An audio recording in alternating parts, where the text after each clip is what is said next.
In science fiction cinema, nuclear fears of the 1950s were mostly relegated to giant, mutated monsters like Godzilla, or post-apocalyptic dramas like On the Beach. As the decade neared its end, the major studios all felt that any film that dealt specifically with the bomb would be too dour to be a success, that audiences were more interested in escaping their fears or turning them into fantastical monsters than in experiencing them so directly. One director, though, was insistent he could make a movie about the bomb that would be about neither monsters nor nuclear war, that he could tackle the subject seriously, and that audiences would want to see it.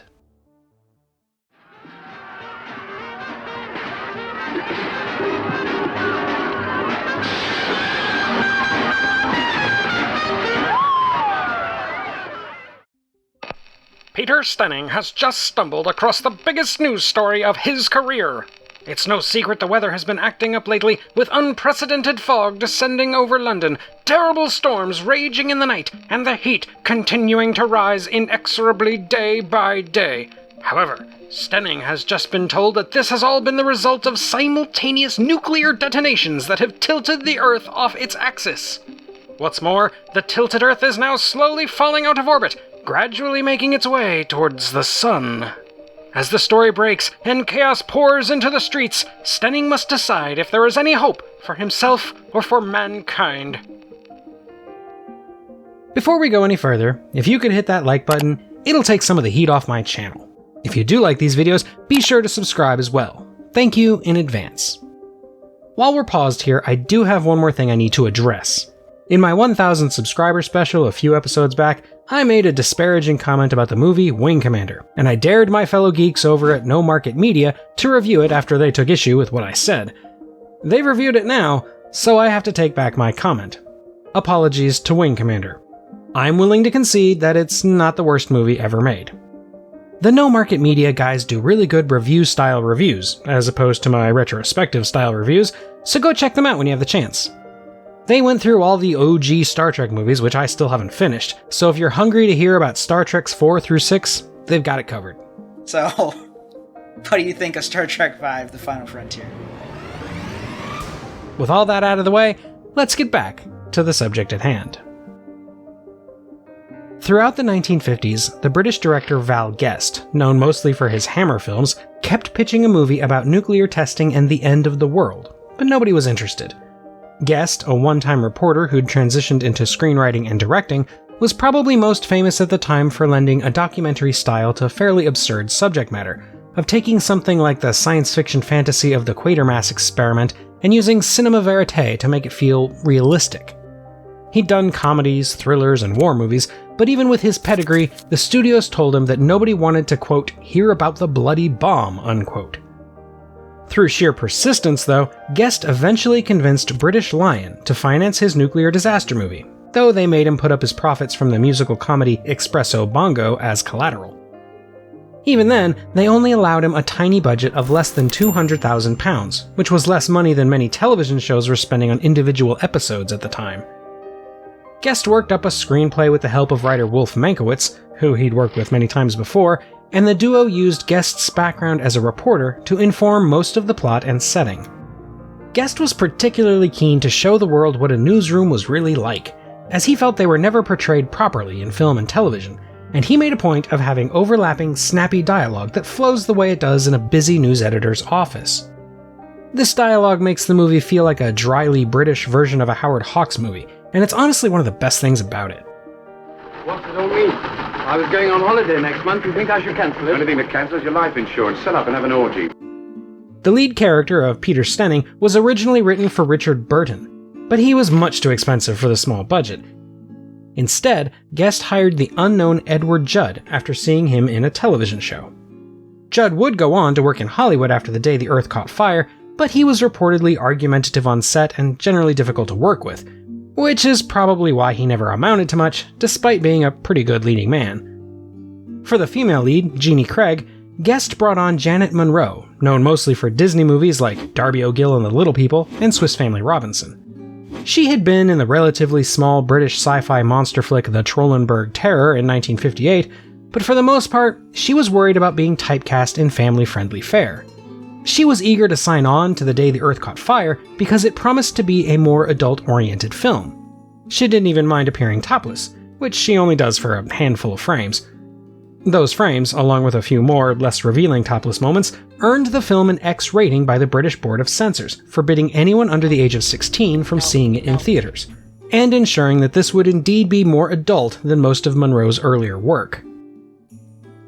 Leo McKern, one of Val Guest's staple actors, plays the science reporter, Bill McGuire. McKern would later become famous for his nearly 15-year run as the titular Rumple on the Bailey, and Guest liked him for his easy naturalism. Indeed, of all the characters in the film, McKern's Bill McGuire is the most believable. Other notable actors include the recently retired real-life Daily Express editor-in-chief Arthur Christensen, essentially playing himself, the future playwright Robin Hodden, who would also become the lead actor in Guest's When Dinosaurs Ruled the Earth, and a then-unknown Michael Caine in a very brief cameo as a police officer. And stay clear of Chelsea, they say it's pretty rough down there. It always was, wasn't it? The matte paintings and effects work, remarkable for their incredibly low budget, were put together by the talented Les Bowie, a Hammer veteran who never got enough recognition for his talents. As for the music, Guest opted against using very much, with almost all of the music in the film being background diegetic music. Most of it was put together by Stanley Black, but the loud beatnik music during this scene was created by Monty Norman, the man credited with writing the James Bond theme. The movie was filmed largely on locations throughout London, locations that include Trafalgar Square, Battersea Park, the Chelsea Bridge, and Fleet Street, home at the time to the real-life Daily Express. Though the Express did lend considerable help to the production, including printing all of the various fictional newspapers, it wasn't possible to use many of the interior offices, so Guest meticulously recreated them at Shepperton Studios in remarkable detail, even down to reproducing individual bits of clutter on the desks. Some exterior shots were also built for the weather sequences, and a few other sets were built, like for the air traffic control tower, but most of the exteriors and locations are real, including the pub in which several key scenes take place. The film released in the UK in November of 1961 and in the United States the next year under a distribution deal with Universal International. It did relatively well with critics in both countries, who praised its adult themes and serious tone, and it managed to make a modest profit of roughly £22,000. Guest and Mankiewicz received a BAFTA for Best Film Screenplay, and the movie has had a few revivals over the years and at least one attempted remake that fell apart in the mid-90s.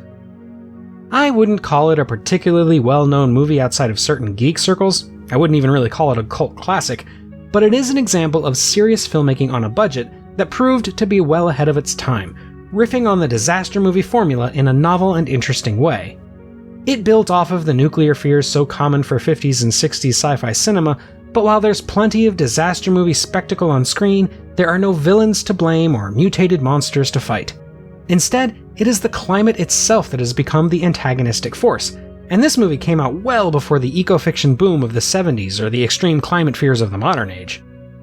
Unlike most disaster movies, Guest chooses not to focus on the scientists who created the problem, those who try to solve it, or even those trying to escape from it, but instead places his lens on a failing writer in a newsroom whose life has tilted on its axis and appears to be gradually spiraling out of control.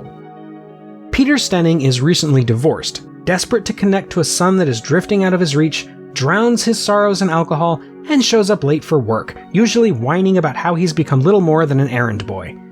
It is only through the cataclysm that he is able to right himself, to find love, hope, and sobriety once again, and in the end, his ultimate fate is as ambiguous as that of the burning world around him.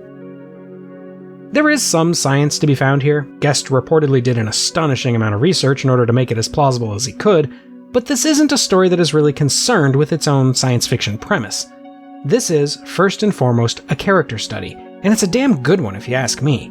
While its ambiguous conclusion can be read as somewhat cynical, I think the story is full of hope, telling audiences that even when we're at our worst and facing down unthinkable tragedy, it is through adversity that we can fix ourselves, even if the future is unclear.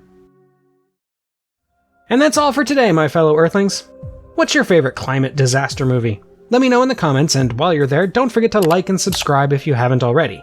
If you really do like what I'm doing, consider joining my Patreon to get early access to videos, bonus content, your name in the credits, and more. my patrons get to vote on one movie I cover every single month. You can also check out my website at emcgill.com, where you'll find written reviews of plenty more sci-fi classics in both film and literature. Until next time, though, when we'll find out why you don't try to break into Charlton Heston's penthouse apartment, this is the Unapologetic Geek, telling you to never be ashamed of what you love, as long as you're not hurting anybody.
Oh, yes.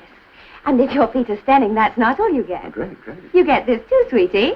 Now, if you'll excuse me, I have to dive back into the pool.